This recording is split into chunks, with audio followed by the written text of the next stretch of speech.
नमस्कार साथियों, आज हम लोग इस लेक्चर में सॉल्व करेंगे नॉर्थ ईस्ट फ्रंटियर रेलवे का यह जेईसीएनडब्ल्यू के लिए डीपी कोटा थ्रू एग्जाम कंडक्ट हुआ था 7/12/2025 को, जिसमें कि टोटल जो है 110 क्वेश्चन आए हुए थे। इसमें से कैंडिडेट को जो है 100 क्वेश्चन अटेम्प्ट करना था। टाइम ड्यूरेशन जो है 2 घंटे का था और दोस्तों इसमें जो निगेटिव मार्किंग था 1/3 जो है निगेटिव मार्किंग था। चलिए दोस्तों स्टार्ट करते हैं क्वेश्चन को। तो पहले क्वेश्चन पूछ रहा है, in said dash dash dash dimension is the distance between the end of the protecting sleeve of the screw and the groove mark on the screw rod when screw rod is fully released। दोस्तों इसमें पूछ रहा है कि जो सैग होता है, slag adjustable barrel होता है, इसमें जो डिस्टेंस होता है in the protecting sleeve of screw and Guru mark on the screw rod, ठीक है, तो उसको क्या किस नाम से जाना जाता है? तो दोस्तों उसको जो है ई डायमेंशन के नाम से जानते हैं, जो कि ई डायमेंशन जो होता है ये 555 से लेकर के 575 एमएम तक होता है, ठीक है। तो इसका आंसर जो है सी सही है। दोस्तों कभी कभी पूछ लेता है ए डायमेंशन, जो ए डायमेंशन होता है या जो है 70+2 -0 एमएम जो है ए डायमेंशन होता है सभी प्रकार के बैगन में, एक्सेप्ट बोबोरन, यानी जो दोस्तों बोबोरन बैगन होता है जिसको BOBRN वैगन कहते हैं, इसका जो ए डायमेंशन होता है ये 27+2 -0 होता है, ठीक है। और सभी प्रकार के बैगनों में जो है ए डायमेंशन जो है 70+2 -0 होता है। दूसरे क्वेश्चन पूछ रहा है, टेयर बेटा बीआरएन वैगन, दोस्तों जो बीआरएन वैगन होता है उसका टेयर बेट कितना होता है? इसका जो टेयर बेट होता है ये 24.4 टन होता है। बीआरएन वैगन का जो टेयर बेट होता है यह 24.4 टन होता है। इसका ऑप्शन बी सही है। क्वेश्चन संख्या 3 में पूछ रहा है, gross load of BRN wagon is, जो बीआरएन वैगन होता है इसका ग्रास लोड कितना होता है? तो दोस्तों जो ग्रास लोड होता है ये होता है टेयर वेट प्लस पे लोड, इसको बोलते हैं ग्रास लोड। और ग्रास लोड में अगर 4 से डिवाइड कर देंगे तो ये जो है एक्सल कैपेसिटी आ जाती है, ठीक है, एक्सल कैपेसिटी। तो इसकी जो एक्सल कैपेसिटी होती है, सॉरी इसमें पूछ रहा है ग्रास लोड, तो इसका जो बीआरएन वैगन का जो ग्रास लोड होता है यह है 81.28, ठीक ना। तो ऑप्शन इसका जो है ये बी सही है। अब इसमें जब दोस्तों 81.28 में जब 4 से डिवाइड कर देंगे तो जो आ जाएगी 20.32 टन, ये जो है इसकी एक्सेप्ट कैपेसिटी होगी।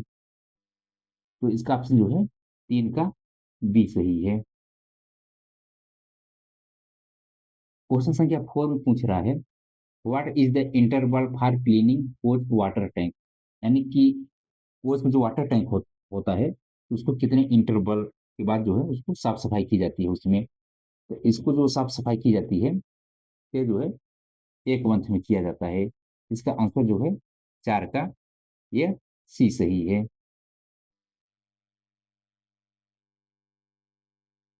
क्वेश्चन संख्या 5 पूछ रहा है, working pressure of BTPN safety valve is, BTPN में जो सेफ्टी वाल्व होता है वो कितने प्रेशर पर जो है कार्य करता है, यानी कि बीटीपीएन सुरक्षा वाल्व का कार्य दबाव क्या है? तो ये जो है 1.4 kg/cm² पे कार्य करता है। इसका जो सेफ्टी वाल्व लगा होता है bogie tank petroleum pneumatic wagon में, ये जो है 1.4 kg/cm² पे ये कार्य करता है। तो ऑप्शन 5 का जो है ये सही है। क्वेश्चन संख्या 6 में पूछ रहा है, first periodic overhauling periodicity for the newly built BLC container wagon, जो बीएलसी कंटेनर वैगन होता है अगर ये न्यूली बुल्ड है, इसकी पहली बार अगर पीरियडिक ओवरहालिंग किया जाएगा तो कितने समय अंतराल बाद किया जाता है? तो इसका जो पहली बार इसका करते हैं ये जो है 6 ईयर्स पे किया जाता है, यानी कि पहली बार जब करेंगे ये जो है 6 ईयर पे करेंगे, ठीक है। उसके बाद जब सब्सिक्वेंट करेंगे तो सब्सिक्वेंट जो है 4.5 ईयर पे होता है, ठीक है। यानी कि जब एक बार इसका न्यूली बुल्ट वैगन का पीरियाडिक ओवरहॉलिंग 6 वर्ष तो होगा। उसके बाद फिर जब नेक्स्ट पीरियाडिक ओवरहॉलिंग होगा वो फिर 4.5 ईयर तक किया जाता है। ठीक है।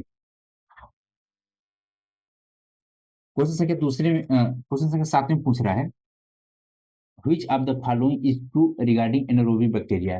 दोस्तों जो बायो टॉयलेट होता है, तो जो ह्यूमन वेस्ट होता है उसको डिकम्पोज करने के लिए उसमें जो बैक्टीरिया डाला जाता है, बायो टॉयलेट जो टैंक होता है, ठीक है, उसमें बेसिकली एनारोबिक बैक्टीरिया होता है। तो एनारोबिक बैक्टीरिया क्या काम करता है दोस्तों, जो ह्यूमन वेस्ट होता है उसको डिकम्पोज कर देता है लिक्विड और गैस में। और इसमें जो बेसिकली जो गैस बनती है वो carbon dioxide, methane plus liquid होती है। दोस्तों जो लिक्विड होता है इसको जो है डिसइंफेक्टेड करने के लिए इसमें देखेंगे तो क्लोरीनेशन चैम्बर बना होता है, तो उसमें जो है क्लोरीन की टेबलेट डाल देते हैं। क्लोरीन की टेबलेट जो डालते हैं वो 80 ग्राम डालते हैं। ठीक है, 80 ग्राम क्लोरीन की, और पोटेशियम पर में डालेंगे। अ, यहाँ पे दोस्तों कंफ्यूजन है, क्लोरीन के जो टेबलेट डालते हैं वो जो है 100 ग्राम डालते हैं, और पोटेशियम पर मैंगनीज जो है वो जो है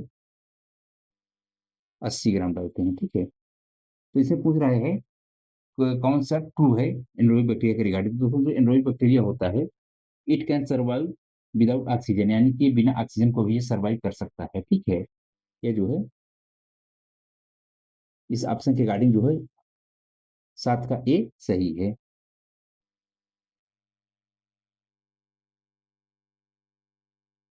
क्वेश्चन संख्या 8 में पूछ रहा है, what level of dashpot oil is maintain on the coaches at washing पीट।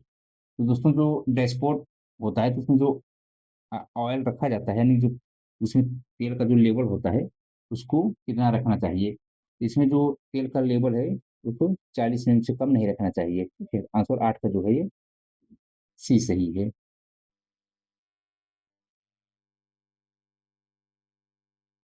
क्वेश्चन संख्या 9 में पूछ रहा है, the standard thickness of compensating ring. जो कंपनसेटिंग रिंग होती है इसकी जो स्टैंडर्ड थिकनेस होती है यह जो है 6 mm का होता है, यानी कि 6 mm। आंसर इसका जो है 9 का सी सही है। क्वेश्चन संख्या 10 पूछ रहा है, किस type of composite brake block is use in freight stock. जो वैगन होते हैं तो उसमें जो ब्रेक ब्लॉक होता है, कंपोजिट ब्रेक ब्लॉक, बेसिकली वो जो है देखेंगे तो वो दो प्रकार का होता है, एल टाइप और के टाइप। ठीक है। तो दोस्तों जो बीएमबीएस सिस्टम होता है जिसमें बोगी माउंटेड ब्रेक सिस्टम लगा होता है तो उसमें जो है के टाइप का ब्रेक ब्लॉक प्रयोग में लाया जाता है। और बाकी जो कन्वेंशनल वैगन होते हैं उसमें जो है एल टाइप का ब्रेक ब्लॉक प्रयोग में लाया जाता है। इसमें पूछ रहा है फ्लाइट स्टैक। अब इसमें ये नहीं बताया गया है कि कंपोजिट बीएमबीएस है कि विदाउट बीएम वो क्या बोलते हैं कन्वेंशनल टाइप का है। आप लोग इसमें जो है सिर्फ एयर टाइप मारेंगे। ठीक है, यानी कि एयर टाइप इसको जो है जो वार्म लिमिट है, यानी कि जो इसको कंडम करते हैं, अगर इसकी फिगर जो है घिस करके 10 mm बचती है तब इसको क्या करते हैं कंडम कर देते हैं एयर टाइप का। ठीक, तो इसका 10 का आंसर जो है बी सही है। क्वेश्चन संख्या 11 में पूछ रहा है, द एक्सलोड ऑफ बॉक्सन वैगन। जो बॉक्सन वैगन होता है इसकी जो है एक्सलोड कितना होता है। तो बॉक्सन वैगन का जो एक्सलोड कैपेसिटी होती है यह जो है 20.32 टन होता है। आंसर इसका जो है बी सही है। क्वेश्चन संख्या 12 में पूछ रहा है, the new wheel diameter of boy wagon. जो बॉय वैगन होता है इसका अगर व्हील नया रहेगा तो उसका डायमीटर कितना रहे होगा। तो इसका जो न्यू व्हील डायमीटर होता है बॉय वैगन का, तो नया रहेगा तो ये जो है 1000 mm का होता है। तो कंडम इसको जो है 906 mm पे कंडम कर देते हैं। तो ऑप्शन 12 का जो है ये सी सही है।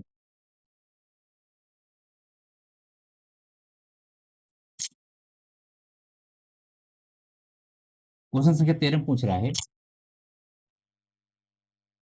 What is the new wheel diameter of retrofitted Casnub 22W। दोस्तों जो रिट्रोफिटेड कैसना 22W का जो कैसना बोगी होती है, तो इसमें जो व्हील का जो डायमीटर है अगर नया रहेगा तो इस केस में जो है ये 956 mm का होता है, 956 mm का नया। ठीक है, तो आंसर इसका जो है 13 का सी सही है। क्वेश्चन संख्या 14 पूछ रहा है, while conducting leakage test what is the prescribed leakage rate. तो दोस्तों जब लीकेज टेस्ट करते हैं तो इसमें यह देखा जाता है कि 0.2 केजी पर सेंटीमीटर स्क्वायर पर मिनट, इससे ज्यादा प्रेशर ड्रॉप नहीं होना चाहिए, यानी कि 1 मिनट में जो है 0.2 केजी पर सेंटीमीटर स्क्वायर से ज्यादा प्रेशर ड्रॉप नहीं होना चाहिए, बीपी अथवा एफपी दोनों केस में होता है। ठीक है, तो आंसर का 14 का जो है ये डी सही है।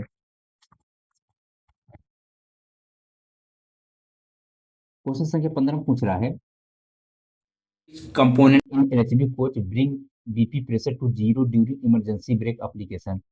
जब भी इमरजेंसी ब्रेक एप्लीकेशन करते हैं तो उसमें देखेंगे एक जो डिवाइस लगी रहती है जिसको बोलते हैं ब्रेक एक्सीलेटर, उसका मेन काम ये होता है कि जो भी इमरजेंसी ब्रेक होती है तो उस केस में क्या करता है कि बीपी का प्रेशर जो है जीरो कर देता है, जिससे क्या होता है कि पूरे रैक में जितने भी एलएचबी कोच लगे हुए हैं उनमें सब एक समान ब्रेकिंग हो, जिससे कि जो डिरेलमेंट के चांसेस हैं उसको रिड्यूस किया जा सके। ठीक है, तो इसका जो है आंसर 15 का जो है ये डी सही होगा, ब्रेक एक्सीलरेटर।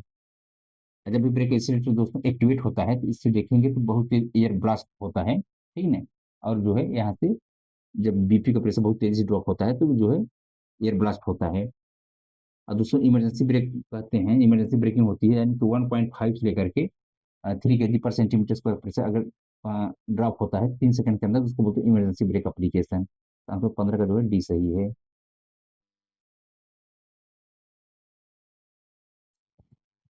क्वेश्चन संख्या 16 पूछ रहा है how can you detect if the NRV is defective.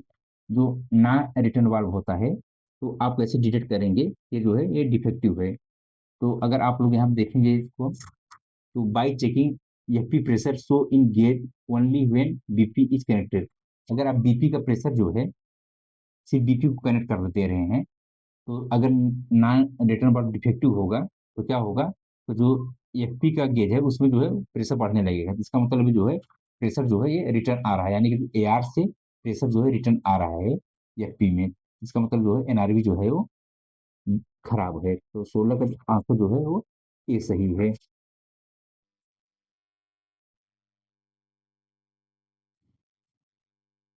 Question संख्या 17 पूछ रहा है what is the permissible speed restriction for LHB coach with held और isolated air spring. Air spring जिस एलएचबी कोच में लगा होता है अगर किसी भी वजह से वह फेल हो जाए अथवा ब्रस्ट हो जाए या हैवी लीकेज हो जाए, उस केस में क्या करते हैं कि गाड़ी को जो है स्पीड लिमिट कर देते हैं, और जो गाड़ी की स्पीड लिमिट होती है वो 60 किलोमीटर प्रति घंटा होती है, इससे ज़्यादा स्पीड नहीं दिया जाता है। तो इसका आंसर सही होगा 60 किलोमीटर प्रति घंटा। आंसर जो है वो सी सही है। क्वेश्चन क्या 18 पूछ रहा है reduction in BP pressure of full service application. जब फुल सर्विस एप्लीकेशन करते हैं तो उस दौरान जो बीपी का प्रेशर है वो कितना रिड्यूस करते हैं। तो फुल सर्विस एप्लीकेशन के दौरान जो बीपी का प्रेशर है वो 1 केजी से लेकर के 1.5 केजी पर सेंटीमीटर स्क्वायर का प्रेशर जो है ड्रॉप करते हैं, इसको बोलते हैं फुल सर्विस एप्लीकेशन। और इस केस में जो है ब्रेकिंग जो होती है दोस्तों, जो ब्रेक एप्लीकेशन होता है कोचेज में 3 से 5 सेकंड के अंदर जो है ब्रेक अप्लाई हो जानी चाहिए, और जो ब्रेक रिलीज होता है जो रिलीजिंग टाइम होता है वो 15 से 20 सेकंड में जो है ब्रेक रिलीज हो जाना चाहिए। क्वेश्चन संख्या 19 पूछ रहा है total number of MU washer use in feed pipe passenger coaches. तो जो ये मल्टीपल यूनिट वार्सर जिसको बोलते हैं, तो इसको जो है फीड पाइप सिस्टम में कितने संख्या में यूज किया जाता है। तो जैसा कि हम लोग जानते हैं कि जो ईयर होज कनेक्शन होता है, जो होज पाइप होता है जिसकी लेंथ 660 प्लस माइनस 6 होती है, तो उसमें देखेंगे जो पॉम इंड होता है तो वहाँ जो एमयू वर्सल लगा जाता है जो कि अ, जो है एक सिरे में, यानी कि कोच है, जैसे मान लीजिए एक कोच है तो यहाँ पे देखेंगे तो एक एफपी का एक बीपी का, ठीक है, यहाँ पे जो है इस तरीके से बना रहता है, ठीक है ना, एयर हाउस कनेक्शन। यहाँ पे जो है एमयू वर्सल लगाए जाते हैं, टोटल जो है 4 की संख्या में एमयू वर्सल लगाए जाते हैं एक कोच में। 19 का जो है आंसर ये बी सही है। क्वेश्चन संख्या 20 में पूछ रहा है what is the capacity of control reservoir of passenger coach. जो कंट्रोल रिजर्वायर होता है पैसेंजर कोच में उसकी कैपेसिटी कितनी होती है? तो कंट्रोल रिजर्वायर जो होता है, सीआर जिसको कहते हैं, इसकी जो कैपेसिटी होती है पैसेंजर कोच में, ये 6 लीटर की होती है। और इसको जो चार्ज करते हैं, बीपी के प्रेशर से चार्ज होता है, यानी पीपी जो प्रेशर जाता है वो 5 kg पर सेंटीमीटर स्क्वायर का प्रेशर जाता है। अब बीपी के प्रेशर पे ही जो है सीआर चार्ज होता है। तो 20 का आंसर जो है ये सही है।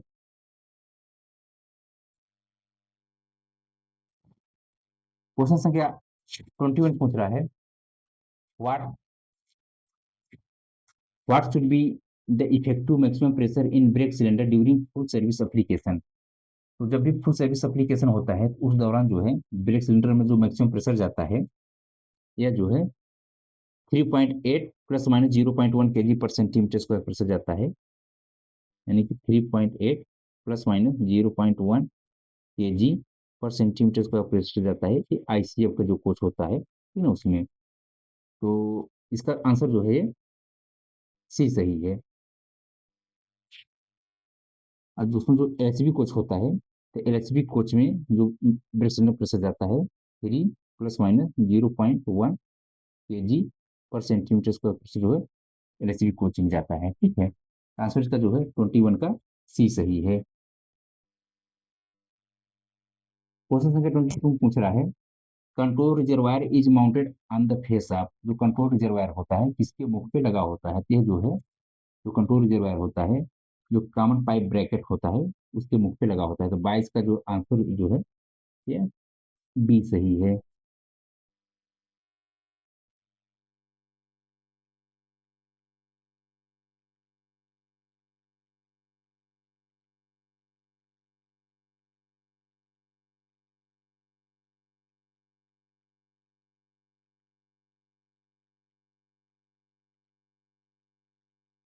क्वेश्चन संख्या 23 पूछ रहा है, in air brake system sensitivity test is perform to know. तो सेंसिटिविटी और इनसेंसिटिविटी जो टेस्ट किया जाता है एयर ब्रेक सिस्टम में, तो बेसिकली डिस्ट्रीब्यूटर प्रॉपर ढंग से कार्य कर रहा है कि नहीं कार्य कर रहा है उसके लिए किया जाता है। तो सेंसिटिविटी टेस्ट में क्या होता है, इसमें 0.6 kg पर सेंटीमीटर स्क्वायर का प्रेशर ड्रॉप करते हैं और देखते हैं 6 सेकंड तक में जो है ब्रेक लग जा रही है कि नहीं, 6 सेकंड के अंदर ब्रेक लग जानी चाहिए, ठीक है ना, वो सेंसिटिविटी टेस्ट होती है।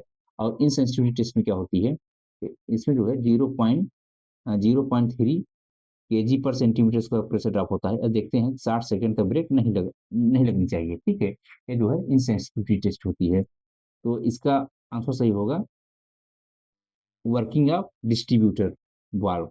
आंसर 23 का जो है ये सही है। क्वेश्चन संख्या 24 पूछ रहा है, if the piston moment is sticky on the cylinder during both application and release, then it can be due to.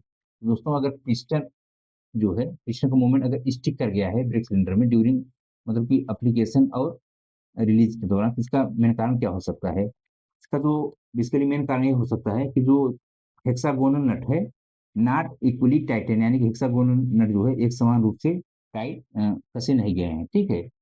तो इसका आंसर जो है ये बी सही है। दोस्तों सेम क्वेश्चन जो है हमने पिछली वीडियो में इसमें थोड़ा आंसर गलत बता दिया था, उसमें बताया था कि ये जो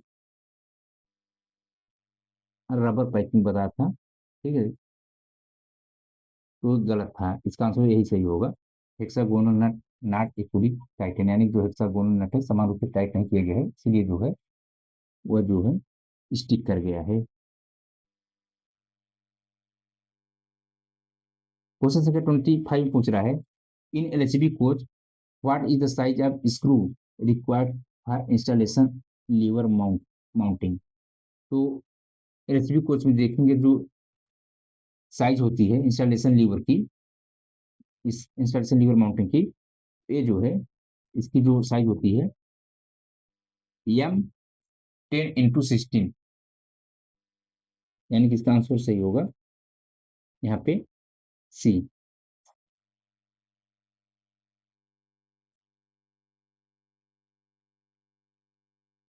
क्वेश्चन संख्या 26 पूछ रहा है, when we release K E type distributor valve manually the air pressure is release from. जब भी हम के ई टाइप का डिस्ट्रीब्यूटर वाल्व को मैनुअली रिलीज करते हैं तो जो प्रेशर ड्रॉप होता है, तो बेसिकली जो ब्रेक सिलेंडर प्रेशर होता है, ठीक है ना, वो डिस्ट्रीब्यूटर वाल्व के थ्रू एटमॉस्फेयर में चला जाता है। साथ ही साथ जो कंट्रोल रिजर्वायर होता है उसका भी जो है प्रेशर रिलीज हो जाता है। ठीक है, तो आंसर इसका जो है ये सी सही है, 26 का सी। क्वेश्चन संख्या 27 पूछ रहा है, single pipe air brake system work on. तो single pipe air brake system होता है वो कैसे कार्य करता है? तो दोस्तों, जब सिंगल पाइप है तो जाहिर सी बात है कि उसमें सिर्फ एक ही प्रेशर जाएगा और जो जो प्रेशर जाएगा वो बीपी का प्रेशर जाएगा। तो इसका 27 का आंसर जो है ये सही है। क्वेश्चन संख्या 28 में पूछ रहा है, एक्सिलरी रिजर्वायर असिस्ट इन। जो एआर होता है किसी किसकी सहायता करता है? तो दोस्तों, जब भी ब्रेकिंग होती है तो डिस्ट्रीब्यूटर वाल्व के थ्रू जो ब्रेक सिस्टम प्रेशर जाता है वो बेसिकली एक्सिलरी रिजर्वायर का जाता है, यानी कि sending air to brake cylinder. ठीक है, और जैसे ही ब्रेक सिलेंडर प्रेशर जाएगा तो जो है ब्रेकिंग हो जाती है। सर 28 का जो है आंसर सी सही है। क्वेश्चन संख्या 29 पूछ रहा है, after isolating distributor valve handle should be. दोस्तों, जब भी डिस्ट्रीब्यूटर वाल्व को आइसोलेट करेंगे तो उसका जो हैंडल होता है जो कि वर्किंग कंडीशन में वर्टिकली डाउनवर्ड डायरेक्शन में रहता है, जब भी इसको आइसोलेट करेंगे तो इसको क्या करते हैं, हॉरिजॉन्टल कर देते हैं। यानी कि रेल के कंपेयर में जो रेल ट्रैक होता है उसके कंपेयर में उसको हॉरिजॉन्टल कर देते हैं। उस केस में जो है डिस्ट्रीब्यूटर वाल्व जो होता है आइसोलेट हो जाता है, और फिर जो है डिस्ट्रीब्यूटर वाल्व ब्रेकिंग अप्लाई करने को कार्य नहीं करता। ठीक है, तो जब इसको आइसोलेट कर देंगे जीआई वायर से उसको टाइटली बांध देंगे, ताकि जो है किसी भी वजह से जो है वह नीचे मतलब डाउनवर्ड डायरेक्शन में आ पाए ना आने पाए। अदरवाइज क्या, फिर अगर वो वर्टिकली डाउनवर्ड डायरेक्शन में आ जाएगा हैंडल तो फिर वो है वर्किंग कंडीशन में हो जाएगा। इसलिए जो है आइसोलेट करने पे जो है उसको जब हॉरिजॉन्टल कर देते हैं उसके फिर उसको जीआई वायर से बांध देते हैं। ठीक है, इसका आंसर जो है ये horizontal and Titan with wire. Answer इसका जो है 29 का बी सही है। 30 पूछ रहा है, one modular unit of BLC rake compromise how many of B car V wagon. तो दोस्तों, जैसा कि हम लोग जानते हैं कि जो बीएलसी वैगन होता है तो टोटल इसके एक यूनिट में यहाँ पे 5 वैगन होते हैं, जिसमें कि बीच के जो 3 वैगन होते हैं वह जो है बी कार होता है होते हैं, और जो इंड के वैगन होते हैं वो ए कार होते हैं। ए कार में एक इस सिरे में देखेंगे यहाँ जो है सीबीसी लगी होती है, जिसको सेंटर बफर कपलर कहते हैं, जो कि ई टाइप की सेंटर बफर कपलर होता है इसमें वैगन में। और यहाँ देखेंगे दोस्तों, ए कार का दूसरा सिरा और बी कार का, ठीक है, ये जो है यहाँ पे एसडीबी लगी होती है, जिसको बोलते हैं स्लैकलेस ड्राबार। इसकी जो ऊंचाई होती है रेल लेवल से ये 845 mm होती है। तो टोटल जो है एक यूनिट में तीन जो है 3 बी कार होते हैं और 2 ए कार होते हैं। और बीएलसी के एक रैक में टोटल जो है ये 9 यूनिट होते हैं, और एक इस प्रकार जो है देखेंगे तो टोटल जो है 45 वैगन से मिलकर के एक बीएलसी का रैक बनता है। इसका आंसर जो है सी सही है, इसका। क्वेश्चन संख्या 31 पूछ रहा है, warranty period for imported CBC draught gear use in BCN HL wagon. जो बीसीएन एचएल वैगन में अगर जो है इंपोर्टेड सीबीसी और ड्रॉफ्ट गियर है तो उसकी वारंटी पीरियड कितने समय तक ली होती है? ये जो समय अवधि है इसकी वारंटी पीरियड का, ये बेसिकली होता है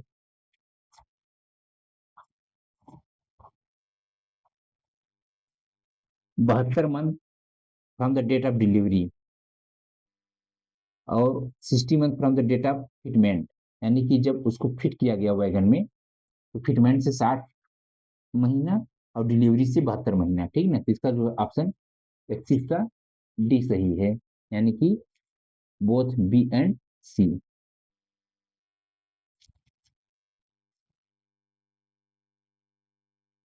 क्वेश्चन संख्या 32 पूछ रहा है, what is the height over roof of LHB coaches. यानी कि एलएचबी कोचेज की जो रेल लेवल से उसकी जो ऊंचाई होती है वो कितना होता है? तो यह बेसिकली होता है 4039 आंसर इसका जो है 32 का सी सही है। क्वेश्चन संख्या 33 पूछ रहा है,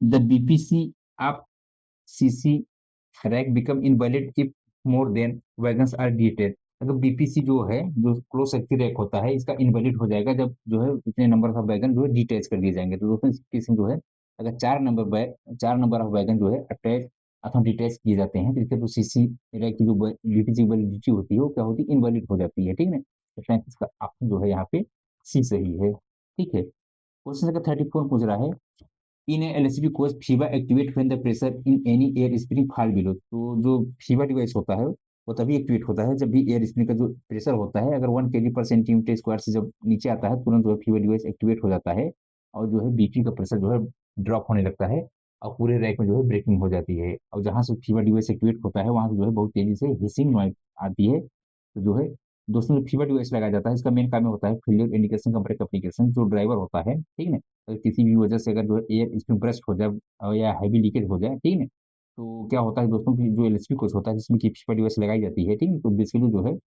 हाई स्पीड के लिए डिजाइन किया गया है, जिसकी की मैक्सिमम स्पीड होती है तो 60 किलोमीटर प्रति घंटा। ठीक है ना? तो अगर उस केस में जो है, अगर हाई स्पीड पर गाड़ी जा रही है और फीवर डिवाइस जो एयर बेलो है अगर किसी वजह से पंचर हो जाए या जो है उसके जो एयर बेलो है ब्रस्ट कर जाए, तो क्या होगा, कोच एक तरफ टिल्ट हो जाएगा, जिससे कि क्या है कि वहां पे जो है, क्योंकि वहां पे एक डिवाइस लगी लगी रहती है जिसको बोलते हैं डीसीवी, डुप्लेक्स चेक वाल्व। उसका मेन काम ये होता है कि जो है दोनों साइड का जो है एयर बिलो का प्रेशर जो है इंस्टेंट बराबर कर देता है, ताकि कोच जो है एक तरफ टिल्ट न होने पाए। फिर भी दोस्तों उसको जो है ड्राइवर को पता चल जाए, ताकि जो है उसको जो प्रिस्क्राइब लिमिट में, मतलब कि उसका जो स्पीड है उसमें रिस्ट्रिक्टेड स्पीड मिल जाए। ठीक है ना? तो इसलिए जो है एक फीवर डिवाइस लगाया गया है। तो ये जो है बेसिकली ड्राइवर को इंडिकेट करने के लिए लगा गया है कि वो जो है यहाँ पे देखिए कि मतलब फीवर डिवाइस जो है एयर बेलो जो है एक्टिवेट हो गया है, सॉरी, जो फीवर डिवाइस एक्टिवेट हो गया है एयर बेलो फटने की वजह से या हैवी लीकेज होने की वजह से। ठीक है ना? तो इसका आंसर जो है 34 का ये सही है। क्वेश्चन संख्या 35 में पूछ रहा है, in what condition H A B D will indicate yellow alert her wagon. दोस्तों जो हार्ट एक्सल बॉक्स डिटेक्टर होता है, ये किस केस में जो है येलो अलर्ट अगर वैगन को बता रहा है तो इसका मतलब क्या हो सकता है?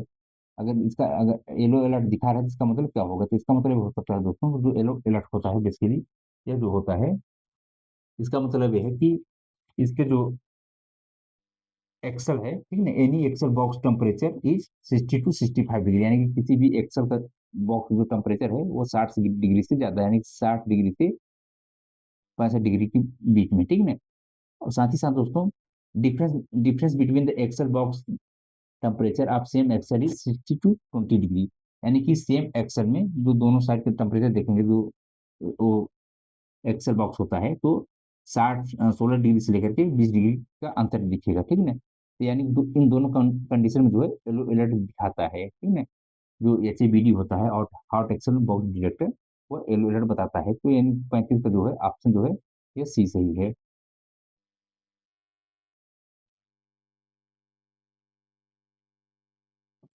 क्वेश्चन संख्या 36 पूछ रहा है, what can be done to prevent jamming of brake caliper unit.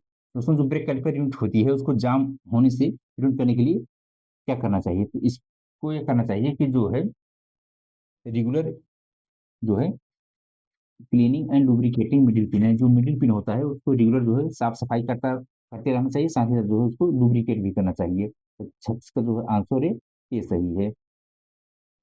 Question संख्या 37 पूछ रहा है, during drop test of rake the maximum drop permitted in FP, यानी कि जब भी ड्रॉप टेस्ट करते हैं, ठीक है, रैक में, तो एफपी का कितना प्रेशर जो है मिनिमम ड्रॉप होना चाहिए? तो जो है 0.2 kg/cm² पर मीटर ज्यादा प्रेशर ड्रॉप नहीं होना चाहिए। इसका आंसर जो है ये सही है, यानी कि 0.2 kg/cm² का जो प्रेशर है ये पर मिनट में इससे ज्यादा ड्रॉप नहीं होना चाहिए, तो बीपी हो या एएफपी का 37 का जो है ऑप्शन ये सही है।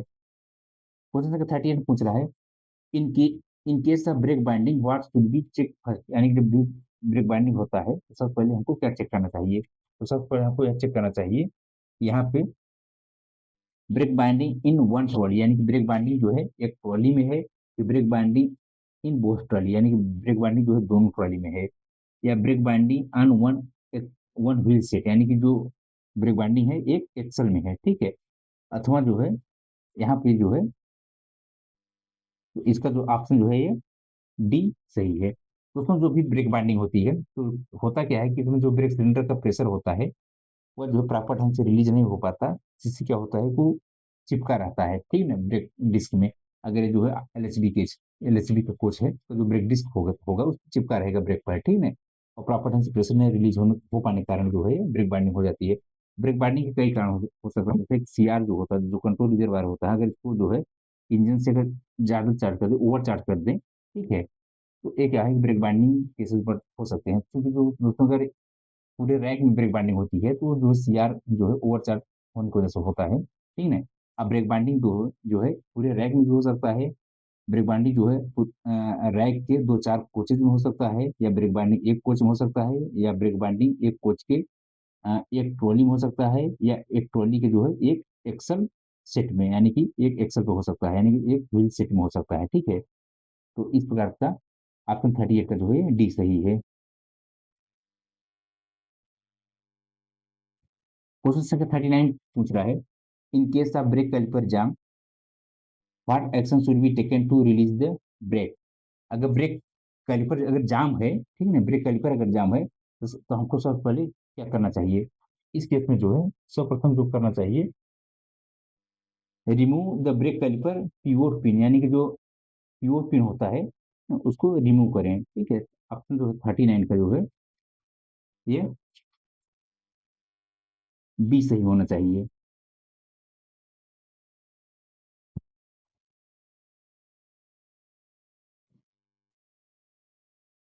क्वेश्चन नंबर 40 पूछ रहा है, what should be done if hand brake are in applied condition but brake indicator show green.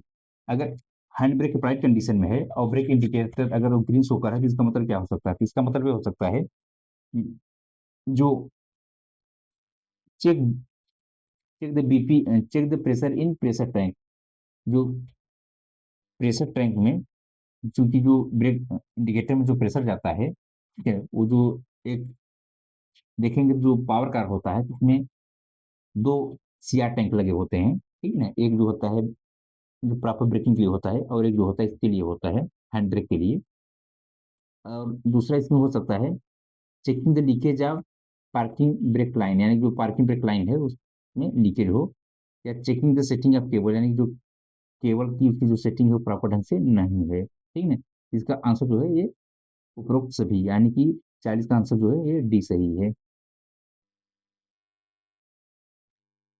Question 41 पूछ रहा है, what is the cross section of the sole bar of LHB को। दोस्तों पिछले लेक्चर में हमने इसको जो है गलत बता दिया था, इसका जो सोल बार होता है एलएचबी कोच का इसके लिए जो है सी सेक्शन का होता है, ठीक है। एलएचबी कोच में जो सोल बार होता है यह जो है सी सेक्शन का होता है, आंसर इसका जो है ये 41 का बी सही है। क्वेश्चन संख्या 42 पूछ रहा है, jaw gap gauge test is perform when knuckle is in. जो दोस्तों जब भी ये जॉग गैप टेस्ट किया जाता है तो ये जो है जो नक्कल होता है उसको क्लोज पोजीशन में करके तब किया जाता है, तो इसका आंसर जो है ये 42 का ये बी सही है।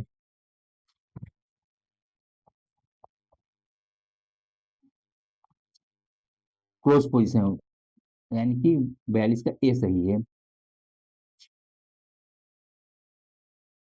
क्वेश्चन संख्या 43 पूछ रहा है, what is the size of ICF coach biodigester, यानी जो आईसीएफ कोच में जो बायो टॉयलेट लगे होते हैं उसकी लंबाई विड्थ और लेंथ कितनी होती है, यानी कि लंबाई चौड़ाई ऊंचाई कितनी होती है। तो दोस्तों इसकी जो हाइट होती है बायो टॉयलेट की जो आईसीएफ कोच में लगे होते हैं यह जो है 540 सेमी जो है ऊंचा होता है, और जो है 1150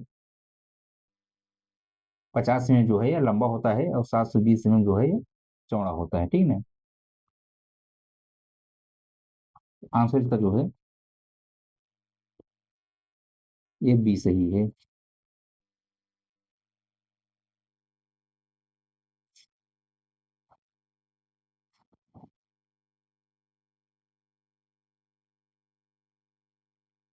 क्वेश्चन संख्या 44 पूछ रहा है, ग्रोथ ऑफ बैक्टीरिया अगर occurs in which area biotoilet. Biotoilet में जो एनारोबिक बैक्टीरिया डाला जाता है तो उसका जो ग्रोथ होता है, यानी जो पॉपुलेशन अपने वो बढ़ाता है, वो बायोटॉयलेट के किस एरिया में रह करके अपनी पॉपुलेशन बढ़ाता है। तो दोस्तों जो देखेंगे तो बायोटॉयलेट टोटल 6 चैम्बर होते हैं, प्रत्येक चैम्बर में जो है पॉलीग्रास मैट लगी होती है। उसी पॉलीग्रास मैट में जो है एनारोबिक बैक्टीरिया होते हैं, उसी में जो है अपनी पॉपुलेशन को बढ़ाते हैं, यानी 44 ऑप्शन जो है ये बी सही है। क्वेश्चन संख्या 45 पूछ रहा है, what is the standard taper on wheel trade. तो दोस्तों व्हील ट्रेड पे जो स्टैंडर्ड टेपर होता है यह 1:20 होता है, ठीक है। यानी कि जो है 20 mm चलने पे जो है 1 mm का इंक्लिनेशन होता है। तो ये जो है 45 का जो है आंसर बी सही है। क्वेश्चन संख्या 46 पूछ रहा है, what is the correct range of permissible height of air spring in LCB coaches. दोस्तों जो एयर स्प्रिंग जो लगाई जाती है एलसीबी कोचेस में, तो उसको जो लेंथ होती है 289 में मिनिमम और 294 में मैक्सिमम होता है, यानी कि 289 से लेकर 294 के बीच में रखा जाता है। तो आंसर चलो 46 का है ये बी सही है। क्वेश्चन नंबर 47 पूछ रहा है,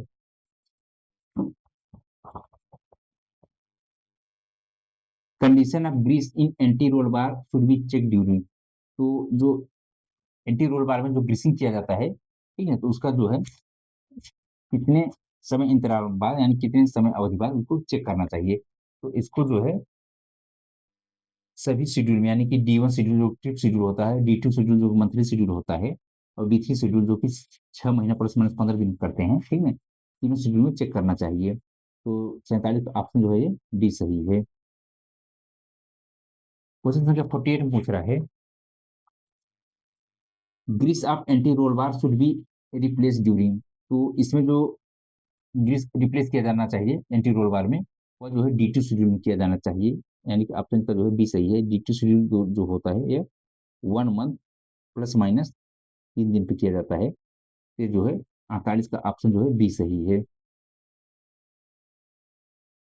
क्वेश्चन संख्या 49 पूछ रहा है, wheel tapping is done to detect.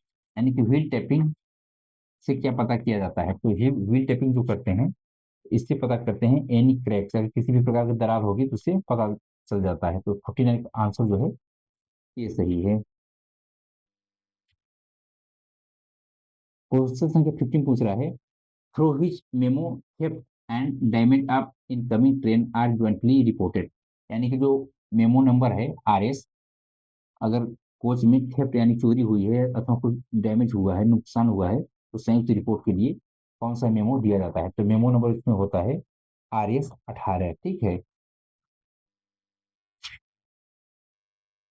Answer 50 का जो है डी सही है। क्वेश्चन संख्या 51 पूछ रहा है, द यार damper will be defective if. अगर यार डैम्पर डिफेक्टिव है, खराब होगा, यानी कि यार डैम्पर खराब कैसे खराब हो सकता है, ठीक है। इसमें पूछ रहा है कि यार डैम्पर खराब होगा अगर, ठीक है। तो अगर हम ये करेंगे कि यार डैम्पर अगर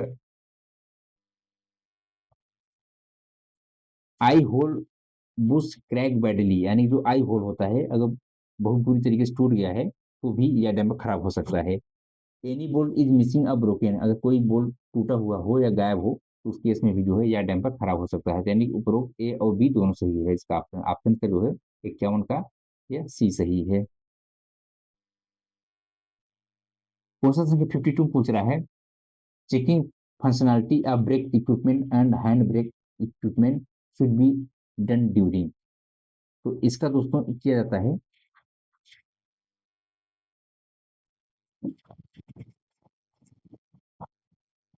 D1 शेड्यूल, D2 शेड्यूल और D3 शेड्यूल, यानी कि ये तीनों शेड्यूल में किया जाता है। तो ऑप्शन का जो है ये डी सही है। क्वेश्चन नंबर 52 पूछ रहा है,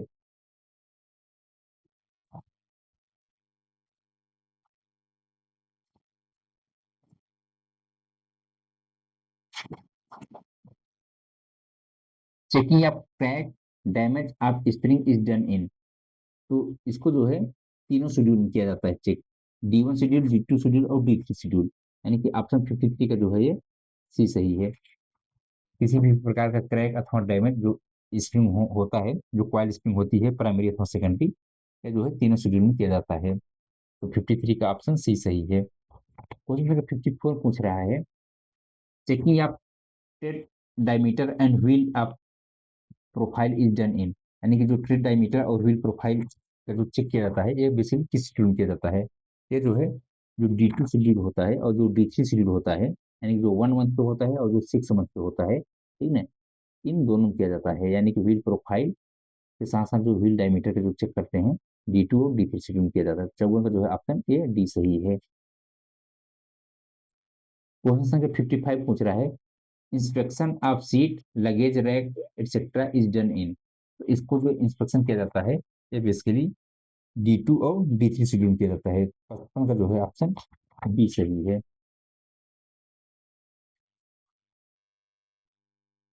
क्वेश्चन नंबर 56 पूछ रहा है, in which type of braking system external slack adjuster has been eliminated, यानी दोस्तों जो एक्सटर्नल स्लैग एडजस्टर है उसको किस प्रकार के ब्रेकिंग में एलिमिनेट कर दिया गया है? ये जो है जो BMDC होती है, बोगी माउंटेड ब्रेक सिलेंडर, जो कि आईसीएफ कोच में लगा होता है, ठीक है, आईसीएफ कोच में जो ब्रेक सिलेंडर होता है, तो उसके उसमें देखेंगे तो उसमें जो एक्सटर्नल स्लैग एडजस्टर जो है उसको जो है रिमूव कर दिया गया, उसमें नहीं है, एलिमिनेट है, ठीक है। तो 56 का जो है ऑप्शन ए सही है, क्योंकि इसमें सिंगल एक्टिंग ब्रेक सिलेंडर होता है, ठीक है। तो 56 का जो है ऑप्शन ए सही है। 57 पूछ रहा है, in an ICF coach the load transmission from body to bogie take place through. तो जो वर्टिकल लोड ट्रांसमिशन होता है कोच में, ठीक है, वो किसके थ्रू होता है? तो जो है साइड बीरे जो लगे होते हैं उसके थ्रू जो है वर्टिकल लोड का ट्रांसमिशन किया जाता है। 57 का जो है ऑप्शन बी सही है।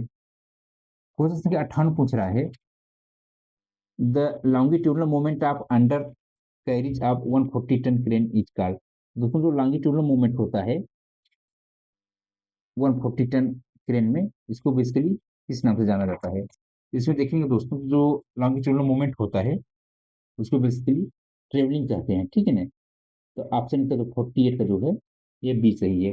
और दोस्तों इसके बारे में और समझ लेते हैं, जो बेसिकली एक 140 टन क्रेन होता है, इसमें देखेंगे, इसमें जो इसमें कई प्रकार के मूवमेंट होते हैं, जो दोस्तों 360 डिग्री रोटेशन होता है, ठीक है, उसको स्लीविंग के नाम से जानते हैं, यानी कि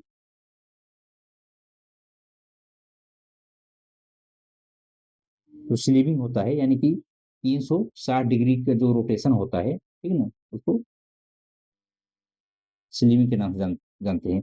इसी प्रकार इसमें एक और होता है जिसको बोलते हैं होस्टिंग।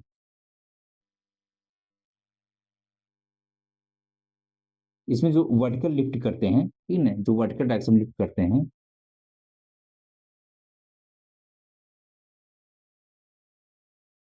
उसको बोलते हैं होस्टिंग, ठीक है। इसी प्रकार इसमें एक और होता है जिसको बोलते हैं डेरिकिंग, ठीक है।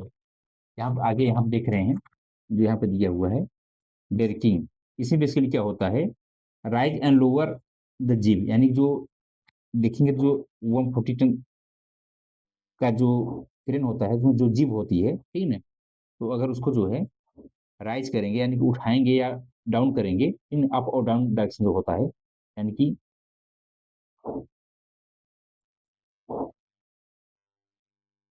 राइज और डाउन, ठीक है, उसको बोलते हैं डेरिकिंग। और दोस्तों इसमें जो है एक होता है प्रोपिंग, ठीक है, या आउट रिंगिंग। इसका मेन काम होता है external hydraulic support to stable the crane for heavy lifting, ठीक है। तो इसका मेन आंसर जो है 58 का बी सही है।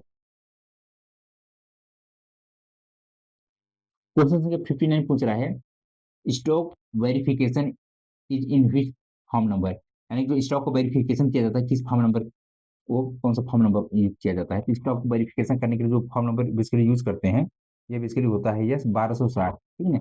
यस 1260 से जो है स्टॉक का वेरिफिकेशन किया जाता है, ठीक है।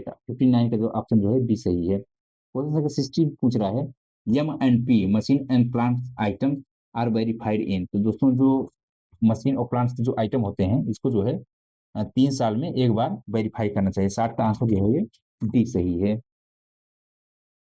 क्वेश्चन संख्या 61 पूछ रहा है, what are the surplus item, यानी सरप्लस आइटम क्या है। तो जो ऐसे आइटम जो है जो 24 महीने से मूव नहीं हुए हैं, यानी कि 24 महीने से हटाया नहीं गया है, जिसको बोलते हैं सरप्लस आइटम। तो इसका 61 का जो है ऑप्शन जो है ये सी सही है। क्वेश्चन संख्या 62 पूछ रहा है,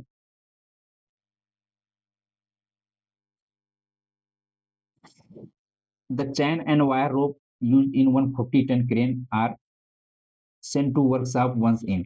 यानी कि जो 140 टन क्रेन में जो चैन और वायर रोप लगे होते हैं, इसको वर्कशॉप में कितने समय अंतराल बाद भेजा भेजा जाना चाहिए रिपेयर के लिए। ये जो है इसको जो है 1 वर्ष में जाना चाहिए, ठीक है। तो 62 का जो है आंसर बी सही है। क्वेश्चन संख्या 63 पूछ रहा है, condemning height of French arm tread of BG wheel is, यानी जो ब्रॉड गेज व्हील होता है उसकी जो फ्रेंच जो है फ्रेंच की जो हाइट होती है, यानी जो फ्रेंच की जो डेप्थ होती है वो कितने में पे कंडम हो जाती है, जिसको बोलते हैं दोस्तों डीप फ्रेंच, ठीक है ना। बेसिकली जो डीप फ्रेंच होता है इसकी अगर नया रहेगा तो 28.5 mm न्यू, ठीक है, 28.5। और कंडम दोस्तों को जब 35 mm हो जाता है, ठीक है ना, जब 35 mm हो जाता है उसके उसमें क्या करते हैं, वो कंडम कर देते हैं। तो इसका 63 का आंसर जो है ये डी सही होगा। क्वेश्चन संख्या 64 पूछ रहा है, what is the weakest link of the centre buffer coupler, यानी जो सीबीसी होती है इसका सबसे वीकेस्ट लिंक कौन सा होता है, इसका जो देखने में जो नक्कल लगा होता है जो है सबसे वीकेस्ट लिंक होता है। 64 का ऑप्शन जो है ये सी सही है। क्वेश्चन संख्या 65 पूछ रहा है, if the temperature difference between two axle box of freight train is more than 25 degree, what action should be taken. दोस्तों इस केस में क्या होगा, जब अगर एक्सेल का जो टेम्परेचर डिफरेंस है, ठीक है, एक्सेल बॉक्स अगर जो है 25 डिग्री ज्यादा हो जाता है, इस केस में क्या किया जाता है, इसको जो है अ, जो कोच इसमें जो बैगन लगे होते हैं इसको जो है डिटेच कर देते हैं। तो 65 का जो ऑप्शन जो है बी सही है।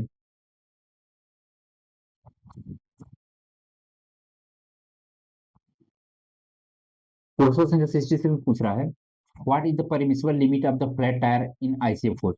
जो आईसीएफ कोच होता है तो फिर जो फ्लैट प्रेशर होता है वो मैक्सिमम कितने एमएम तक वो लिमिट होता है। जो फ्लैट प्रेशर होता है ये आईसीएफ केस में ये 50 एमएम तक जो है ये लिमिट होता है, ठीक है ना।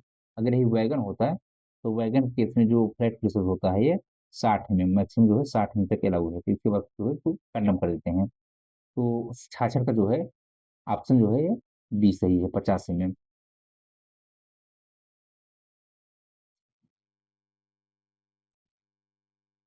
क्वेश्चन का 67 पूछ रहा है, which of the following statement is incorrect. इसमें से कौन सा इनकरेक्ट है। तो boost wagon is fitted with high speed bogie, यह जो है सही है, ठीक है। इसमें इनकरेक्ट पूछ रहा है। और बीवीजेड I is four wheeled wagon. दोस्तों जो बीवीजेड आई बेसिकली वैगन होता है, ठीक है, बीवीजेड आई जो वैगन होता है इसमें जो आईसीएफ को जो ट्रॉली होती है, ठीक है, आईसीएफ की जो है ट्रॉली लगी होती है। तो जो जाहिर सी बात है कि आईसीएफ ट्रॉली में एक ट्रॉली में जो है 4 व्हील होते हैं। तो इसमें चूंकि एक बैग में 2 ट्राली लगेंगे तो 2 ट्राली में जो है 8 जो है व्हील होंगे। और चूंकि इसमें पूछे कह रहा है बीवीजेड I is four wheeled wagon, ये चीज गलत है क्योंकि बीवीजेड आई है उसमें आईसीएफ की ट्रॉली लगी होती है और उसमें टोटल जो है 8 की संख्या में चक्के होते हैं। तो ये ऑप्शन गलत है, ठीक है ना। तो 67 का जो ऑप्शन बी सही है, यानी कि चीज गलत है। क्वेश्चन संख्या 68 पूछ रहा है, सेव यानी slack adjustable barrel A dimension is measure between. जो ए डायमेंशन होता है इसको किसके बीच की डिस्टेंस को ए डायमेंशन कहते हैं। तो दोस्तों इसमें जो देखेंगे जो ये डिस्टेंस होता है SAP barrel and control rod head, यानी कि जो सैप का जो बैरल होता है और कंट्रोल रॉड हेड के बीच की जो दूरी होती है उसको जो है ए डायमेंशन के नाम से जानते हैं। और सभी प्रकार के बैगनों में जो है ये जो 70 + 2 -0 mm होता है, ठीक है ना? और जो बोबोरन वैगन होता है, इसमें देखेंगे जो ए डायमेंशन होता है 27 + 2 -0 mm होता है, ठीक है? क्वेश्चन संख्या 69 पूछ रहा है, in empty condition of BMBS wagon, APM restrict the pressure BC pressure to. दोस्तों जो बीएमबीएस सिस्टम होता है, बोगी माउंटेड ब्रेक सिस्टम, तो इसमें जो एक डिवाइस लगी होती है, ऑटोमेटिक प्रेशर मॉडिफिकेशन डिवाइस होती है। तो जब भी कोच एम्प्टी अथवा लोडेड होता है, वो डिटेक्ट कर लेता है, उसके अकॉर्डिंग जो है ब्रेक सिलेंडर में प्रेशर भेजता है। तो अगर ये जो है एम्प्टी कंडीशन में है, ठीक है ना, उस केस में जो ब्रेक सिलेंडर प्रेशर भेजेगा, ये जो है 2.25 केजी पर सेंटीमीटर स्क्वायर से ज़्यादा नहीं होना चाहिए। तो ऑप्शन इसका जो है 69 का सी सही है। क्वेश्चन संख्या 70 पूछ रहा है, what is the overall width of ICF RCF coaches, यानी कि आईसीएफ आरसीएफ कोचेज की जो ओवरऑल विड्थ होती है, यह कितना होता है? इसकी जो विड्थ होती है बेसिकली 3245 होता है, ठीक है, यानी कि आईसीएफ कोचेज की जो विड्थ होती है, ये 3245 होता है। और दोस्तों अभी कभी कभी इसमें पूछ लेता है, इसकी जो लंबाई है वो कितना होता है? दोस्तों इसकी जो लंबाई होती है, इसके लिए अगर लेंथ ओवर बॉडी पूछेगा, ठीक है, लेंथ ओवर बॉडी, ठीक है, ये होती है 21,337 और लेंथ ओवर बफर, यानी बफर की जो लंबाई होती है वो 22,297 होता है। लेंथ ओवर बफर यानी बफर से बफर के बीच की जो लंबाई होती है 22,297 और चौड़ाई इसकी जो होती है 3245 होता है। तो 70 का ऑप्शन जो है सी सही है। क्वेश्चन नंबर 71 पूछ रहा है, what is the length of head stock of BOXN बैगन, यानी जो बॉक्सन बैगन होता है, तो उसका जो है कितना लंबाई होती है, यानी कि लेंथ ओवर बॉडी, ठीक है। तो ये जो है बॉक्सन बैगन की जो लंबाई होती है 9784 होता है लेंथ ओवर बॉडी। अगर लेंथ ओवर कपलर पूछे, तो ये जो है 10,713 होता है, ठीक है।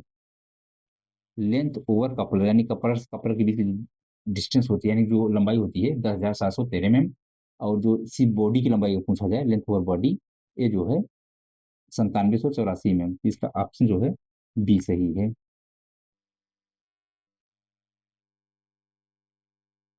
क्वेश्चन संख्या 72 पूछ रहा है, what is the length of coupler of BRN wagon, यानी जो बीआरएन बैगन होता है उसका लेंथ लेंथ ओवर कपलर कितना होता है? 14,645 जो है 14,645 जो है ये लेंथ ओवर कपलर होता है। तो 72 का ऑप्शन जो है ये सही है। क्वेश्चन संख्या 73 पूछ रहा है, इन वैगन व्हेन द डट कलेक्टर शुड बी क्लीन, यानी कि वैगन में डट कलेक्टर को कब साफ किया जाता है? तो जब भी डट कलेक्टर आरओएस के लिए जाता है, यानी कि आरओएस जो होता है 18 महीने किया जाता है, रूटीन ओवरहाउलिंग जो होता है, ठीक है ना, उस दौरान जो है डट कलेक्टर को साफ किया जाता है। और दोस्तों इसमें जो है जो वैगन होता है, तो वैगन में जो डट कलेक्टर होता है 3 वे डट कलेक्टर होता है, ठीक है ना। और जो कोच होता है, तो कोच में जो डट कलेक्टर प्रयोग में लाया जाता है वो 2 वे डट कलेक्टर होता है।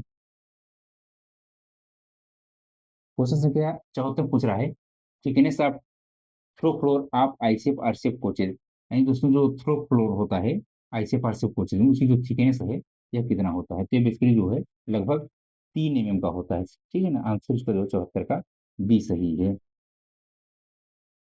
75 पूछ रहा है, what is the length of anchor link, जो एंकर लिंक लगा होता है जो कि बॉडी ट्रेंजम और बॉलस्टिक बीच में लगा होता है, ठीक है ना, बोगी ट्रेंजम और बॉलस्टिक बीच में लगा होता है, इसका जो लेंथ होती है ये जो है 451 ± 1 mm। आंसर इसका जो है 75 का बी सही है। क्वेश्चन संख्या 76 पूछ रहा है, what is the length of longitudinal gauge of axle guide of 13 ton bogie, यानी कि जो 13 टन बोगी है उसके लिए जो लॉन्गिट्यूडनल लेंथ होता है, लेंथ ऑफ लॉन्गिट्यूडनल गेज उसका कितना होता है? तो ये जो है लगभग होता है 570 ± 1 mm। आंसर का जो है 77 का जो है 76 का जो है ये सही है।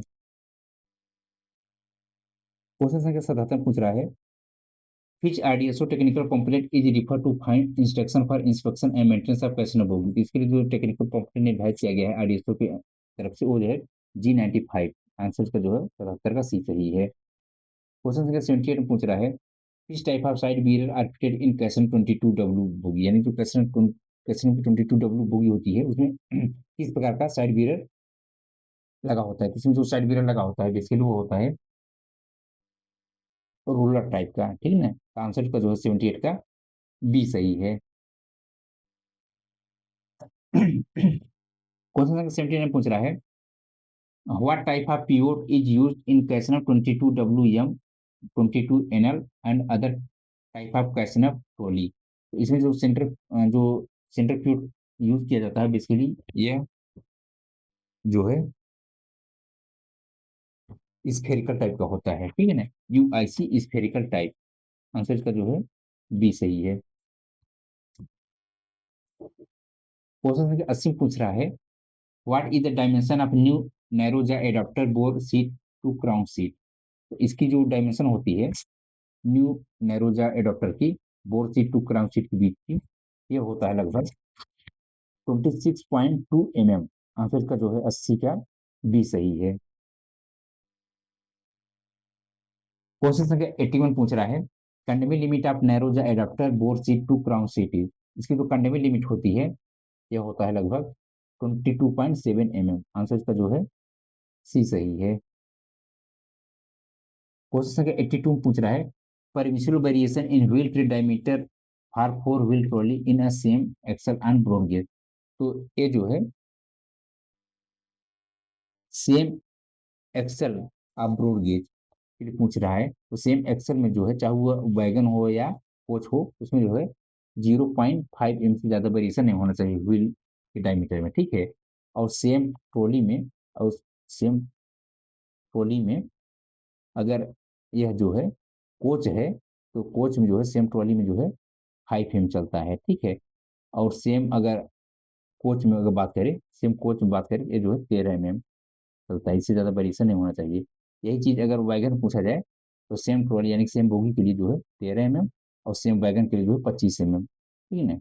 और सेम एक्सल पे जो है 0.5 mm वैगन हो कोच हो अथवा इंजन हो उसमें जो 0.5 mm सेम एक्सल में इससे ज्यादा ज्यादा नहीं होना चाहिए। क्वेश्चन संख्या 83 पूछ रहा है minimum wheel diameter of Casnub bogie is mm। तो जो कैसनव बोगी में जो व्हील डायमीटर होता है मिनिमम कितना होता है। तो नया अगर रहेगा कैसनव बोगी, ठीक है ना, उसमें जो व्हील डायमीटर जब रहेगा वो 1000 mm का होता है, ठीक है ना। जब ये कंडम कर देते हैं तो ये जो है 906 mm जो है उसका कंडमिंग डायमीटर होता है। तो आंसर उसका 83 का जो है बी सही है। क्वेश्चन संख्या 84 पूछ रहा है standard buffer projection from head stock की। जो स्टैंडर्ड बफर प्रोजेक्शन होता है हेड स्टॉक से वो 635 में होता है और जो मिनिमम बफर प्रोजेक्शन होता है वो 584 होता है। तो 84 का ऑप्शन जो है ये बी सही है।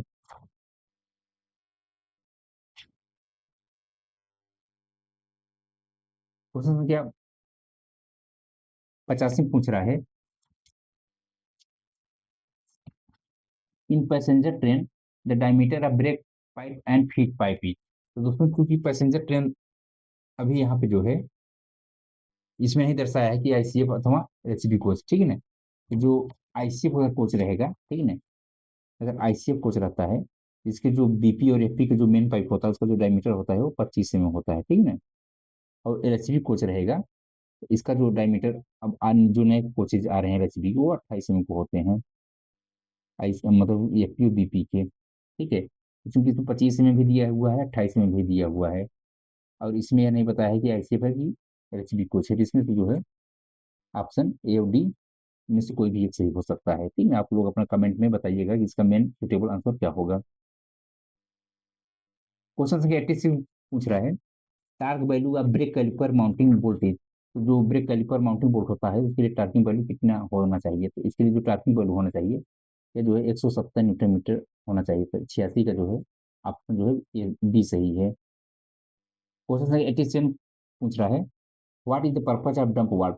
यानी कि दोस्तों जो एलसीबी कुछ होता है तो उसमें डब्ल्यूसी सिस्टम देखेंगे जो जिसका मुख्य उद्देश्य होता है कि व्हील को स्लिपिंग और स्किडिंग से बचाने के लिए जो है डब्ल्यूसी सिस्टम लगाया गया है। तो डब्ल्यूसी सिस्टम टोटल जो है 5 पार्ट्स होते हैं: pressure switch, phonic wheel, speed sensor, micro processor और डंपर। तो दोस्तों जो डंपर लगा होता है इसका मेन काम क्या होता है, यानी कि मुख्य उद्देश्य क्या होता है, तो इसका मेन काम ये होता है कि पहला नंबर पे जो है to maintain approximate same speed of all axle, ठीक है ना, जो है सेम एक्सल, माने कि जितने भी एक्सल लगे होते हैं उसका जो है सभी एक्सलों पे एक समान स्पीड होना चाहिए। साथ ही साथ जो है to protect wheel against slipping और स्किडिंग, यानी कि जो है व्हील को स्किडिंग और स्लिपिंग से बचाने के लिए जो है डंपर कार्य करता है। तो यानी कि 87 का जो है ऑप्शन ए सी सही होगा। क्वेश्चन 88 में पूछ रहा है what is the purpose of speed sensor, यानी कि स्पीड सेंसर का मेन पर्पज क्या होता है। इसका जो मेन पर्पज होता है to compute the revolution of each axle. दोस्तों देखेंगे तो जो स्पीड सेंसर होता है तो बेसिकली क्या होता क्या है कि ये जो है जो एक्सल होते हैं तो उसके इन सिरे में देखेंगे तो इस तरीके से फोनिक व्हील लगा होता है, और फोनिक व्हील में टोटल जो है 80 टीथ होता है। उसके बाद यहाँ देखेंगे तो वहाँ पे इस तरीके से स्पीड सेंसर अटैच रहता है, एक जो होता है सेंसर प्रोब होता है, इसके बीच का जो गैप रखा जाता है 0.9 mm से लेकर के 0.9 mm से लेकर के 1.4 mm के बीच में एक गैप होना चाहिए, इससे ज़्यादा नहीं होना चाहिए। यहाँ पे देखेंगे दोस्तों तो जो फ्लक्स जनरेट होता है बेसिकली फाई जो होता है, phi equal to real I, जब इसको डिफ्रेंशिएट कर देंगे D phi by D T करेंगे तो इसके लिए हो जाएगा I D L by D T. दोस्तों जो होता है इंड्यूस्ड इवेंट जनरेट होता है जो कि Faraday law of electromagnetic induction पे कार्य करता है, जो कि डायरेक्टली प्रोपोर्शनल टू होता है peripheral speed of the phonic wheel, यानी जो फोनिक व्हील की जो पेरिफेरल स्पीड होता है उसके करस्पॉन्डिंग जो है आई D L by D T होता है, ठीक है ना। तो बेसिकली यही जो है स्पीड डिटेक्ट करता है स्पीड सेंसर, ठीक है ना। यही जो है माइक्रो प्रोसेसर को बताता है कि इस एक्सल की स्पीड कितनी है, ठीक है। तो इसका मेन काम ये होता है कि detect the revolution of the each axle, यानी कि 88 का जो ऑप्शन है वो ये सही है। क्वेश्चन संख्या 89 में पूछ रहा है if the micro processor show 73 code में, अगर माइक्रो प्रोसेसर 73 कोड शो कर रहा है इसका मतलब क्या हो सकता है, जिसका मतलब हो सकता है दोस्तों कि जो डब्ल्यू सिस्टम है उसमें जो है एक से ज्यादा फॉल्ट है, यानी कि एक एक्सेल पे जो है एक से ज्यादा फॉल्ट मतलब हो सकता है कि यानी कि उसमें जो है स्पीड सेंसर में एक फॉल्ट हो सकता है, एक डंपर में फॉल्ट हो सकता है, अथवा दो डंपर में फॉल्ट हो सकता है, अथवा जो है एक स्पीड सेंसर और एक डंपर में फॉल्ट हो सकता है, या 3 डंपर फॉल्ट हो सकता है या 4 डंपर फॉल्ट, यानी कि एक से ज्यादा का फॉल्ट रहेगा, ठीक है।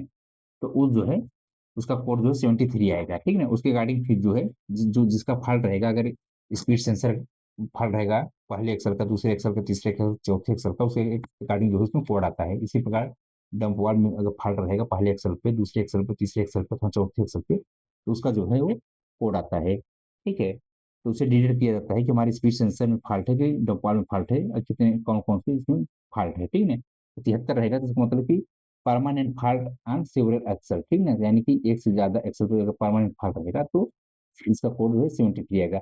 अगर 72 कोड आ रहा है तो इसका मतलब जो है एक ही एक्सल पे फॉल्ट है, वो चाहे वो फोनिक वो चाहे वो डंप वाल्व का हो अथवा जो है स्पीड सेंसर का हो। अगर 95 कोड आ रहा है दोस्तों तो इसके लिए जो है टेम्परेरी फॉल्ट होता है जिसको कि बोलाटाइल फॉल्ट कहते हैं, बोलाटाइल फॉल्ट कहते हैं। और इसको जो है इरेज किया जा सकता है, वो डिपेंड करता है कि किस प्रकार का डब्ल्यू सिस्टम है, ठीक है ना। इसमें जो है बटन लगे रहते हैं, उसको पुश करने से जो है वो इरेज हो जाता है, फिर कोड जो है 99 आ जाता है। तो इसको ध्यान में रखिएगा। तो 89 का जो है ऑप्शन बी सही है। क्वेश्चन संख्या 90 में पूछ रहा है in LSB coach air is strictly prohibited आदि। दोस्तों जो एलएसबी कोच होता है उसमें देखेंगे तो जो सीबीसी होता है तो सीबीसी का जो बेसिकली जो हेड होता है, यानी कि जो नक्कल हेड होता है और लॉक ऑफ सीबीसी, इसमें किसी भी प्रकार की ऑयलिंग नहीं की जाती, ठीक है। तो ऑप्शन जो है 90 का जो है ये सी सही है।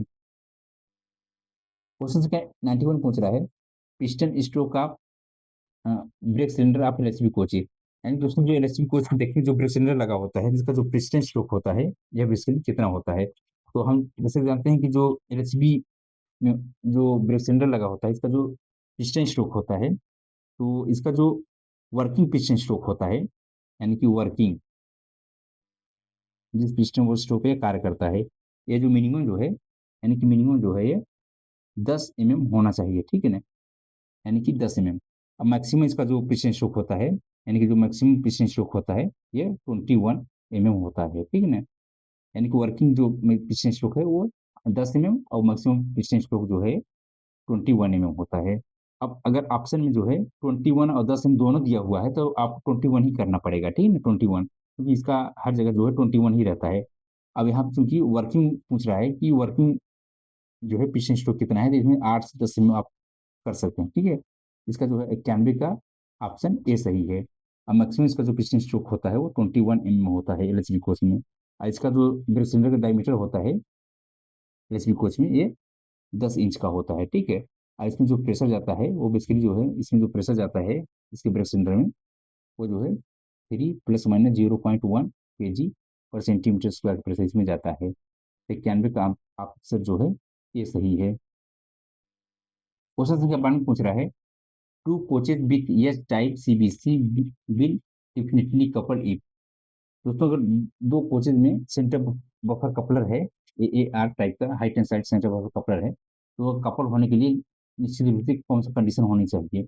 इसमें जो कपल होने के लिए कंडीशन होना चाहिए बेसिकली, वो जो है rotor lock rib in vertical position में होना चाहिए। साथ ही साथ जो है inverted we should be clear, यानी कि इन्वर्टेड वी है वो क्लियर होना दिखना चाहिए। और uncoupling handle in vertical position, जो अनकपलिंग हैंडल है उसको जो है वर्टिकल पोजीशन में होना चाहिए, यानी कि इसका होगा ऑल ऑफ एबव, उपरोक्त सभी। 92 का ऑप्शन जो है डी सही है।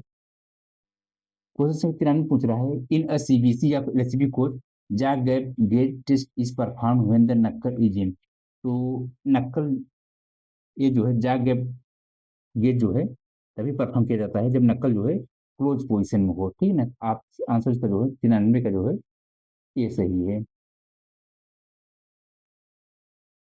क्वेश्चन संख्या 94 पूछ रहा है, डीबी इज डायरेक्टली माउंटेड है, जो डिस्ट्रीब्यूटर वाला होता है बेसिकली डायरेक्टली माउंटेड होता है, कॉमन पाइप ब्रैकेट, ठीक है ना। आंसर इसका जो है 94 का बी सही है।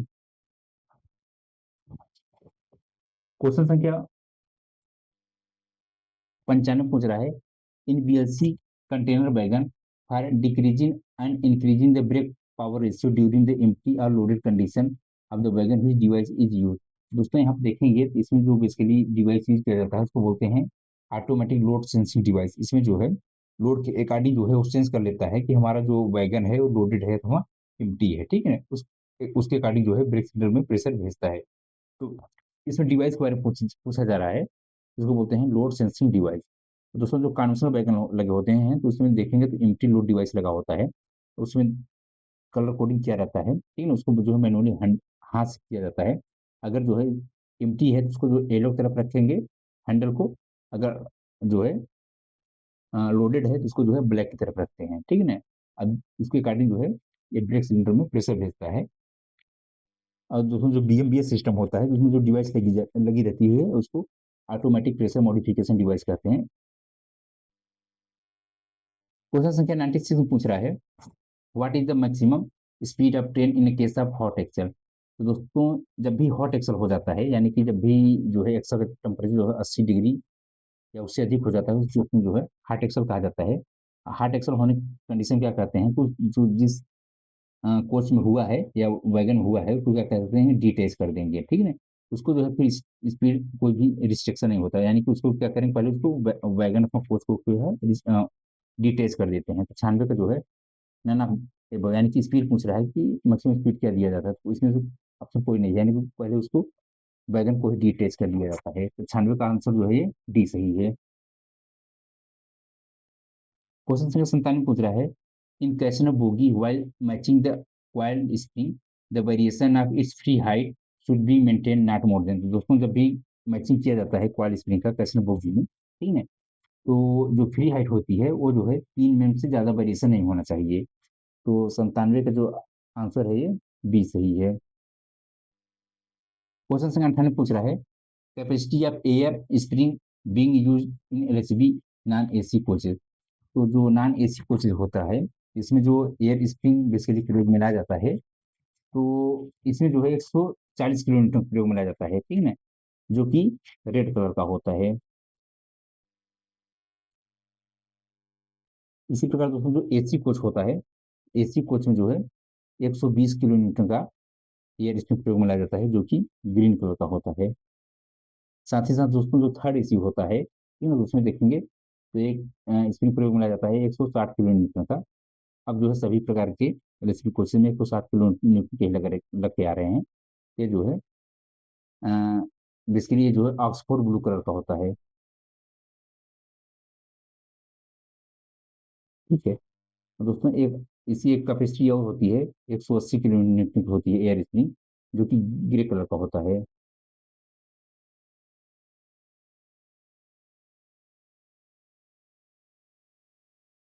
क्वेश्चन संख्या 99 पूछ रहा है, इफ WSP micro processor is off even after full charging of BP and FP, then of WSP may be defective. देखिए दोस्तों, अगर BP और FP फुल्ली चार्ज है, ठीक है, फिर भी जो है माइक्रो प्रोसेसर ऑफ है, तो क्या हो सकता है? तो इसका मेन कारण हो सकता है, क्योंकि माइक्रो प्रोसेसर का ऑन और ऑफ जो होता है, वो जो ब्रेक कंट्रोल पैनल के पास देखेंगे तो एक जो डिवाइस लगी रहती है जिसको बोलते हैं प्रेशर स्विच, वो बेसिकली क्या करता है, वो माइक्रो प्रोसेसर को ऑन और ऑफ करता है। यानी कि एफपी का प्रेशर, वर्तमान समय जितने भी माइक्रो प्रोसेसर आ रहे हैं सब एफपी के प्रेशर पर वर्क करते हैं। एफपी का प्रेशर जैसे ही 1.8 केजी पर सेंटीमीटर स्क्वायर, ठीक ना, या इससे ज्यादा हुआ, तो तुरंत जो है माइक्रो प्रोसेसर क्या करता है, ऑन कर देता है।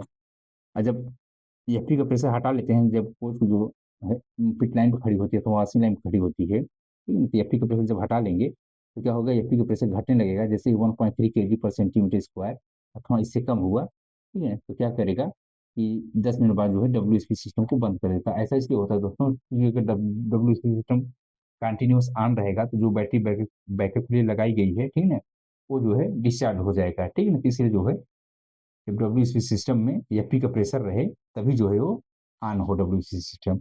इसलिए जो है डिवाइस जो लगाई गई है उसको बोलते हैं प्रेशर स्विच, जो कि एफपी के प्रेशर को वर्क करता है। तो इसका मतलब हो गया, तो जो हमारा प्रेशर स्विच है, वो जो है खराब है, यानी डिफेक्टिव है, इसीलिए जो है प्रॉपर ढंग से वो डिटेक्ट नहीं कर पा रहा है, इसलिए जो है माइक्रो प्रोसेसर आप है, ठीक है। अब माइक्रो प्रोसेसर आप होने के दोस्तों कई कारण हो सकता है, इसमें हमने ऑलरेडी वीडियो बना दिया है, नो डिस्प्ले आप WC सिस्टम पे, आप लोग जो है जाकर देख सकते हैं। इसमें देखने पे फ्यूज लगे रहते हैं, 63 नंबर और 65 नंबर, अगर वो फ्यूज रहता है तो भी जो है माइक्रो प्रोसेसर जो है ऑफ रहता है। या 93 का आंसर जो है ये सी सही है। क्वेश्चन संख्या 100 पूछ रहा है, the medical relief van should start from base station within minutes for direct dispatch. तो दोस्तों ये जो है डायरेक्ट डिस्पैच के लिए जो है ये 20 मिनट में स्टार्ट हो जाना चाहिए। तो आंसर 100 का जो है सी सही है। अब दोस्तों 10 क्वेश्चन जो है यहाँ पे राजभाषा के पूछे गए हैं, और राजभाषा के जो क्वेश्चंस होते हैं ये बहुत ही सिंपल होते हैं। इसको जो है आप लोग ढंग से यहाँ पे कर लीजिए। जैसे पहले क्वेश्चन पूछ रहा है, क्वेश्चन संख्या 101 में पूछ रहा है, राजभाषा नियम 1976 में निर्धारित किन परिस्थितियों में आवेदन, अपील या अभ्यावेदन का उत्तर अनिवार्य हिंदी में दिया जाना चाहिए। तो दोस्तों इसमें देखेंगे तो जो मतलब कि यदि कोई कर्मचारी हिंदी में आवेदन, अपील या अभ्यावेदन अथवा अंग्रेजी में लिखित आवेदन, अपील या अभ्यावेदन हिंदी में हस्ताक्षर करके प्रस्तुत करता है, या या तो वह हिंदी में लिखे अथवा इंग्लिश में भी लिखा है, मगर हस्ताक्षर जो है अगर हिंदी में कर दे रहा है तो उसका जो है उत्तर जो है हिंदी में दिया जाना चाहिए, ठीक ना। आंसर इसका जो है 101 का डी सही है। क्वेश्चन संख्या 102 में पूछ रहा है, राष्ट्रपति किसकी रिपोर्ट पर राजभाषा के संबंध में आदेश जारी करते हैं? तो जो है जो राजभाषा विभाग होता है उसके जो है रिपोर्ट पे जो है आदेश जारी करता है, ठीक ना। 102 का जो है आंसर सी सही है।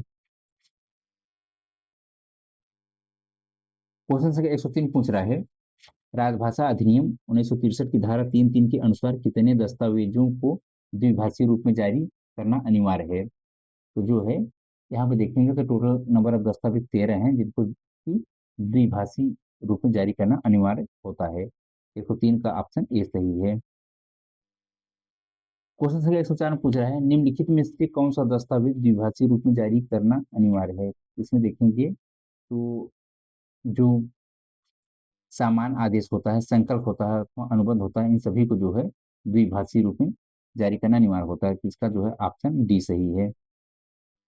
क्वेश्चन संख्या 105 में पूछ रहा है, कह रहा है कि संसदीय राजभाषा समिति कौन सी उप समिति रेल मंत्रालय के कार्यालयों का निरीक्षण करती है? तो संसदीय राजभाषा की जो अ, दूसरी उप समिति होती है, यह जो है रेल मंत्रालय के कार्यालयों का निरीक्षण करती है। तो आंसर का 105 का सी सही है। क्वेश्चन संख्या 106 पूछ रहा है, पारंगत रूप से संसदीय राजभाषा समिति के अध्यक्ष के रूप में किसे चुना जाता है? जो संसदीय राजभाषा के समिति के अध्यक्ष के रूप में जो है गृह मंत्री को चुना जाता है। तो आंसर 106 का जो है बी सही है। क्वेश्चन से 107 में पूछ रहा है, संसद की राजभाषा समिति में राज्यसभा के कितने सदस्य हैं? तो संसद के राजभाषा समिति में राज्यसभा के दोस्तों जो होते हैं वो 10 सदस्य होते हैं। और टोटल जो के संसद के मतलब जो सदस्य होते हैं टोटल संख्या में वो 30 होते हैं, जिसमें कि लोकसभा से जो है 20 की संख्या में होते हैं और राज्यसभा से जो है ये राज्यसभा से जो है ये 10 की संख्या में होते हैं।